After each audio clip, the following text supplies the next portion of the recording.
Well, friends, we are here. We have made it. It is Resurrection morning, Easter Day, and we are joined here, I would say, with perhaps some questions, particularly even if you've been an Anglican or a Christian your whole life, you always have questions about Christianity because it's that kind of religion that opens itself up to scrutiny and allows us to ask the questions of our hearts. But I have a question for you today before we begin our sermon. Why are you here this morning when you could be at home with Netflix? Or if you're in my case, it would be YouTube. You could be enjoying your Easter eggs. I've already had 2 this morning. I needed a sugar hit. You could be with a good book at home. I was going to say at the beach, but it might turn out to be a beach day. I'm not sure. It's a bit foggy this morning. Why are you here and not at the Royal Easter Show? You know, with the grandkids or at home with the kids or whatever it is that is on today. You know, how come you're not at a cafe enjoying this morning? Or maybe you're going a bit later, but the truth is, you know, you came here first though, so maybe you are going out late and that's okay. There could be a few answers to these questions, friends. Maybe you're here to make mum or nan or somebody else happy today. That you know, maybe you once promised someone you would come to church at least on Christmas and Easter. That was my story before I became a priest. I promised my mum I would go to church at least on Christmas and Easter, but now I go every Sunday. So I've doubled that promise, right? Maybe you don't really care too much and you just want this all to be over so you can go and enjoy your Sunday. And maybe, in truth, you are here to give thanks for the truth of the resurrection. Now, there's a word that gets thrown around a lot in our lives today. Not the word resurrection, sadly, but the word truth. The word truth. I think we live in a world where we have many truths vying for our attention. I think we've all come here today. I asked you a bunch of questions just a minute ago, but I think we've actually all come here today because deep in our hearts, even if we don't actually consciously know it, there's something deep in our hearts that desires truth. And I say this truth, if you've got to imagine me, I used to be a school teacher, if anybody here doesn't know me, but I want to write this on my whiteboard with a capital T, my invisible one here. Capital T, truth. We are looking to find what is true. We desire to know what is real, what is false, what we can stake our lives on, what we can draw near to, and what we can take, as the saying says, with a bit of a grain of salt. You know, what is it that we can cling to in the world that seems so uncertain? I think you're all here, friends, this morning because something inside of you desires the truth about the world. But why this Anglican church? And even more to the point, why Christianity? Why Christianity at all? Because there's lots of religions. There are lots of religions around. But this Christianity, it's got perhaps one of the most outlandish claims of all of the faiths. It says that 2,000 years ago, there was a Jewish carpenter who was a traveling teacher, but was in actuality the Son of God. And more than that, he was crucified, died, was buried. And that seems like, okay, that would be a fairly normal story. Some random guy, you know, saying he was the Son of God, who was a Jewish carpenter. But then it gets a bit weird. It gets a bit outlandish. It says, Christianity says on the 3rd day, he rose again from the dead. Something that isn't seen in our own experience. Right? Because most people, when you think about that, you go, I've never seen a person rise from the dead. And we haven't. But Jesus Christ did. And that is really, really bizarre.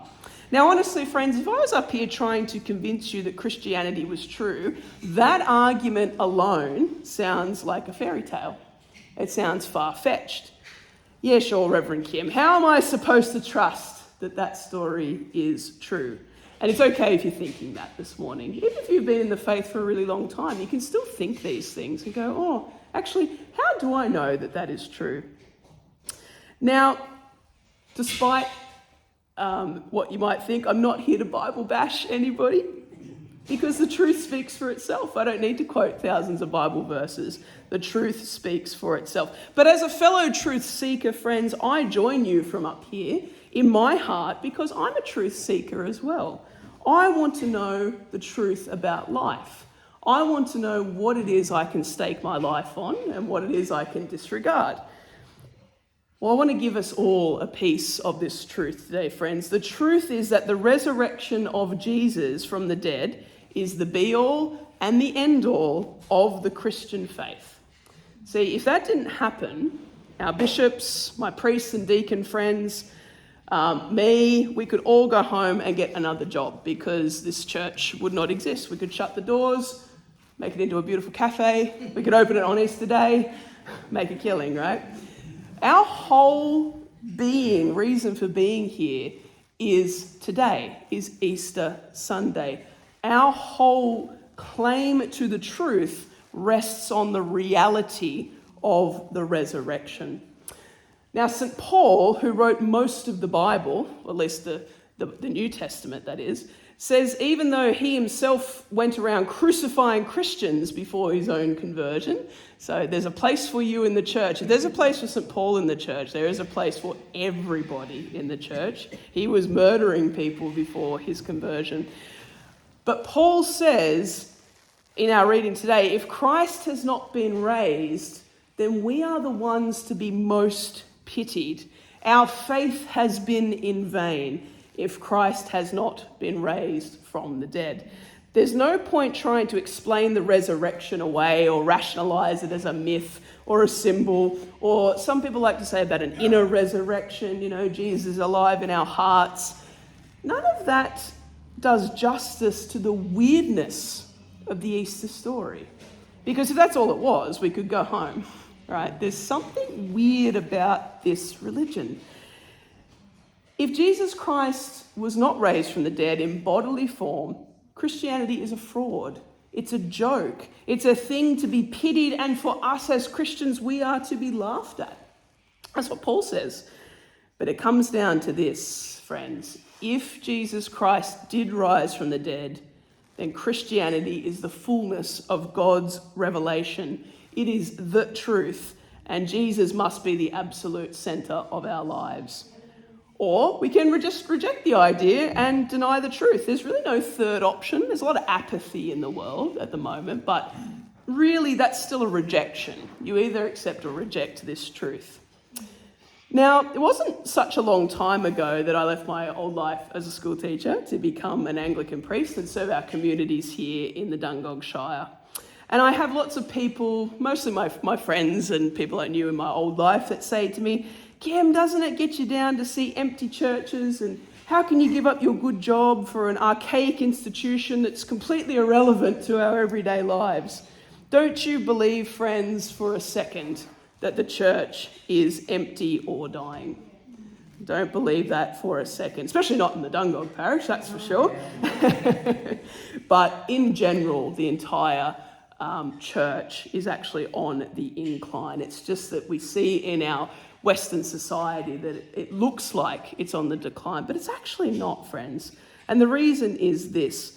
Every person that comes to church in the year 2024 does so because they want to. You are here because you chose to be here this morning. You chose that. There is no social compulsion for anybody to go to church anymore. It is the weird, uncool thing to do, to come to church. So if you came to church, you made a choice to come and worship Jesus with us. Now, that means that there is a fullness to the church that may not have existed. I mean, I'm not very old, but I would imagine there's a fullness now to the church that may have been different or more pronounced here than when the church was physically full. See, that's the thing. People are choosing to come to church because they want to. And every person who chooses to come to church on a Sunday is the direct result of the power of talking about this truth openly. We call this evangelism. We talk about the truth of God. And we become disciples. Once we have been evangelized and told about the truth of Jesus Christ, we become something called disciples. And that's what unites me to you, that we're all truth seekers, but we're also all disciples. Even me, I'm a disciple, a lifelong disciple of Jesus Christ, and you are as well. We had a choice to come and see what this crazy sounding itinerant rabbi said around 2,000 years ago and wonder why the movement didn't die out at his crucifixion. And that, my friends, is a full church. That's a full church. It's fullness of heart, fullness of spirit. The gospel speaks for itself. It says that this Jesus rose again from the dead 2,000 years ago, and we are here today because there is something in our hearts that seeks that truth, to walk in the way of his truth. Next week in the Easter season, we begin a new series talking about discipleship, because the readings in the Anglican Church are set out and mostly come from the book of Acts in the Easter season. And that is all about how the gospel spread in the early days of Christianity. Our world today, friends, looks almost identical to the world that the first disciples inhabited. It is a world that doesn't know Jesus. It is a world that has no idea what the church is about.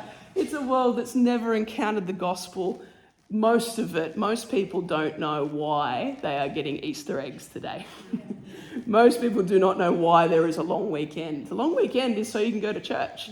You know, you have Friday off from work so you can go to church. Most people don't know that, and that's okay, because that gives us the mission field, and the mission field is right here. It used to be overseas.